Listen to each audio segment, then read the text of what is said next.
साथ मैं हूं ऋतिक सविता। स्वागत है आपका एसपीएन 9 न्यूज में। राजा भैया को लेकर लगातार खबरें सामने आती रहती हैं, एक के बाद एक मुद्दा मैं आप तक पहुंचाता रहता हूं। लेकिन दर्शकों, मैं आपसे बार बार पूछता हूं कि आपकी क्या राय और आपका क्या तर्क है राजा भैया और अखिलेश को लेकर।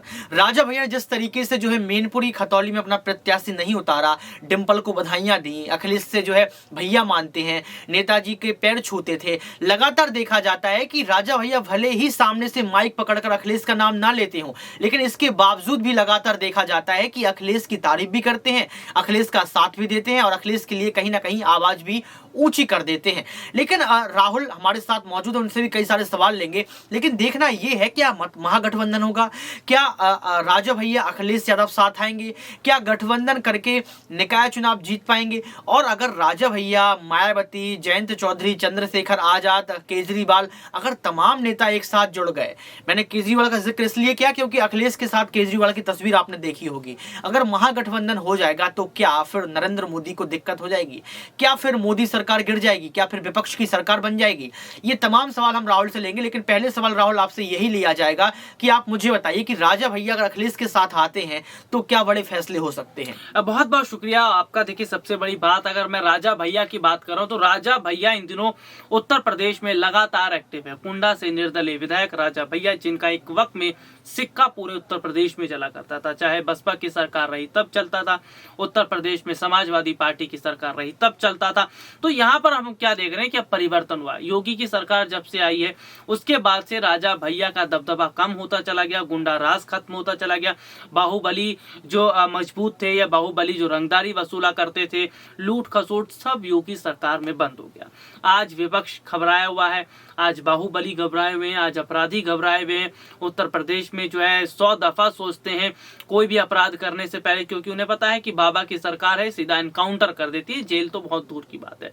और महागठबंधन की बात करें, उत्तर प्रदेश में महागठबंधन अब जरूरी नजर आ रहा है समाजवादी पार्टी को, राजा भैया को, मायावती को, क्योंकि देखिए जाहिर तौर पर जो परिस्थितियां हम देख रहे हैं वो कहीं ना कहीं ये सीधे तौर पर बता रही कि क्या आने वाले वक्त में, क्या आने वाले समय के अंदर वाकई बहुत ज्यादा बदलाव हम देख रहे हैं, क्या तस्वीर वाकई बहुत ज्यादा बदलती नजर आ रही है। क्योंकि इस वक्त की जो हालात है वो तो ये जाहिर तौर पर बता रहे हैं, वो तो ये साफ तौर पर बता रहे हैं कि भाई अगर विपक्ष मजबूत होता है, विपक्षी पार्टियों का एक नया महागठबंधन बन जाता है तो वाकई जाहिर तौर पर ये बहुत बड़ा कदम होगा। देखिए, साफ सीधे तौर पर अगर देखा जाए तो इस वक्त के जो हालात बने हुए हैं, इस वक्त की जो स्थितियां बनी है, वो ये साफ तौर पर बताती हैं, वो ये जाहिर तौर पर बताती हैं कि आज नहीं कल, कल नहीं परसों विपक्ष मजबूत जरूर होगा। विपक्ष ने मजबूत होने के लिए काम करना शुरू कर दिया है, विपक्ष लगातार मजबूत होता होता नजर आ रहा है। विपक्षी पार्टियों की अगर मैं बात करूं तो जिस तरीके से हम देख रहे हैं कि बहुत सारे ऐसे तमाम नेता हैं, मैं कांग्रेस को विपक्ष में बात करूं, राहुल गांधी की भारत जोड़ो यात्रा कन्याकुमारी से शुरू हुई, राज्य दर राज्य हम देखते हैं, जम्मू कश्मीर आती है। अच्छा, अब हाथ से हाथ जोड़ो यात्रा की शुरुआत होने वाली है, वो यात्रा चुनावी यात्राओं को ध्यान में रखकर किया जा रहा है। तो इस तरीके से विपक्ष मजबूत हो रहा है और मुझे ऐसा लग रहा है कि विपक्ष अब ये सब समझ रहा है कि जब तक आप जमीन पर नहीं उतरोगे। लेकिन अखिलेश यादव को विपक्ष की जरूरत क्या है? अखिलेश यादव को राजा भैया की जरूरत क्या है? अखिलेश यादव को महागठबंधन करने की जरूरत क्या है? देखिए, निकाय चुनाव अखिलेश यादव अपनी दम पर भी लड़ सकते हैं, एक अच्छा चेहरा है। उत्तर प्रदेश में सिर्फ 2 ही पार्टियां आगे देखी जाती हैं, बीजेपी और समाजवादी पार्टी। इसके बावजूद भी अखिलेश यादव महागठबंधन की लेकर चर्चाओं में बने रहते हैं। अगर गठबंधन अगर अखिलेश को करना है तो क्या अखिलेश का पूरा ध्यान लोकसभा चुनाव पर है? क्या अखिलेश भी पीएम बनने का सपना देख रहे हैं? अगर इस तरीके का सपना देख रहे हैं तो क्या ये लाजमी है? देखिए ऋतिक, सबसे बड़ी बात क्या है कि अखिलेश यादव इस बात को समझते हैं, अकेले बीजेपी का मुकाबला नहीं कर पाएंगे। यूपी के उपचुनाव की कुछ सीटें जीत लेने भर ये नहीं होता कि हम बीजेपी के बराबर आ गए, क्योंकि ये देखा जा रहा है कि बीजेपी अभी मौजूद है उत्तर प्रदेश में, प्रदेश के मुख्यमंत्री हैं, लगातार एक्टिव हैं, दिल्ली से बैठे बैठे लगातार काम होता जा रहा है। और खुद प्रधानमंत्री नरेंद्र मोदी जब यूपी में उतरते हैं, आखिरी वक्त में बनारस का दौरा होता है, तो ये तमाम चीजें बताती है कि किस तरीके से अभी के जो हालात है वो ये जाहिर तौर पर बता रहे हैं कि समाजवादी पार्टी, देखिए जिस तरह से आम आदमी पार्टी ने क्या फैसला किया, भाई गुजरात में सभी सीटों पर हम अकेले चुनाव लड़ेंगे, बीजेपी को हराएंगे, हरा कर दम लेंगे, लेकिन आप वहां पर नहीं हरा पाए, क्योंकि बीजेपी को हराना इतना आसान नहीं है। दिल्ली में चलिए ठीक है, आम आदमी पार्टी ने एक नया नया काम किया या जनता के दिल में जगह बनाई, क्योंकि दिल्ली की जनता बीजेपी से नाराज थी। लेकिन हर राज्य में तस्वीर ऐसी नहीं है। अगर बीजेपी से नाराज होती उत्तर प्रदेश की जनता तो योगी आदित्यनाथ मुख्यमंत्री ना बन पाते, उत्तर प्रदेश में दोबारा बीजेपी की सरकार नहीं आती।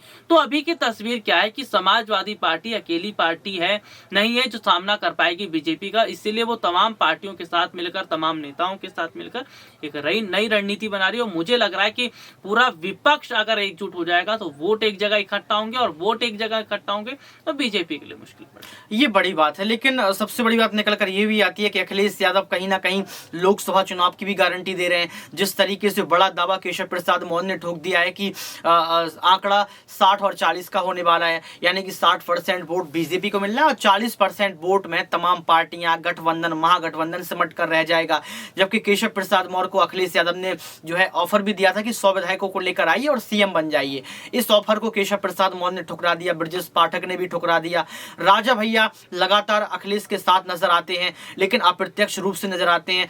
तो मेरा सवाल राहुल एक राजा भैया को लेकर और भी रहेगा कि राजा भैया अखिलेश के साथ आ जाएंगे तो क्या अहम भूमिका निभा सकते हैं और क्या सांसद बन जाएंगे? क्या राजा भैया के लिए भी जो है लोकसभा चुनाव के द्वार खुल जाएंगे निकाय चुनाव के पहले? देखिए, राजा भैया सबसे पहले तो वो खुद विधायक हैं, कुंडा से निर्दलीय विधायक हैं।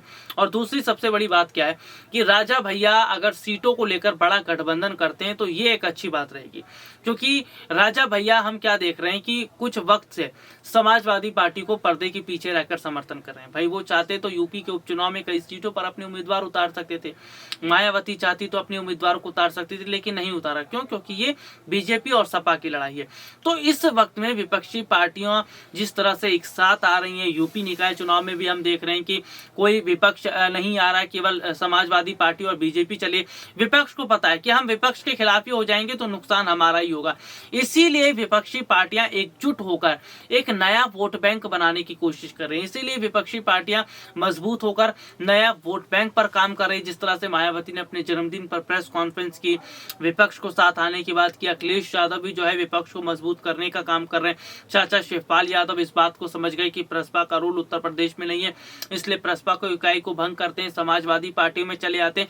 तो जिस तरीके से समाजवादी पार्टी को जनता का, देखिए सबसे बड़ी बात होती है जनता का साथ मिलना। जिस पार्टी को जनता का साथ मिला या जो पार्टी जो है लगातार जनता के साथ बनी हुई है, तमाम चीजें बताती हैं कि वाकई बहुत ज्यादा फर्क इन दिनों पड़ता नजर आ रहा है और विपक्ष आने वाले वक्त में जरूर मजबूत होगा। देखिए, अभी वक्त तय करेगा कि राजा भैया अखिलेश के साथ आते हैं या नहीं। ये वक्त तय करेगा कि अखिलेश यादव जो सपना देख रहे हैं वो साकार होगा कि नहीं।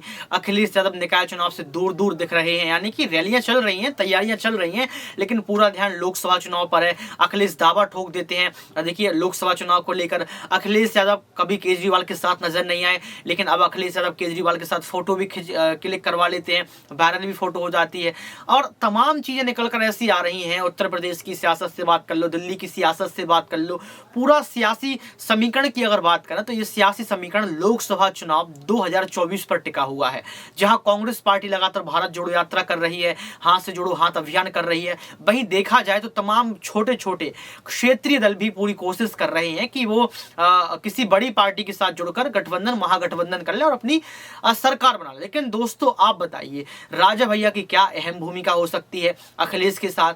मायावती की क्या अहम भूमिका हो सकती है? बुआ और बबुआ की जोड़ी क्या फिर से आएगी?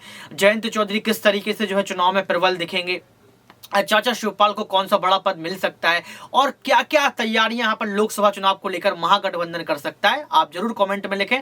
आज के इस खास प्रोग्राम में बस इतना ही। देखते रहिए SPN9 न्यूज।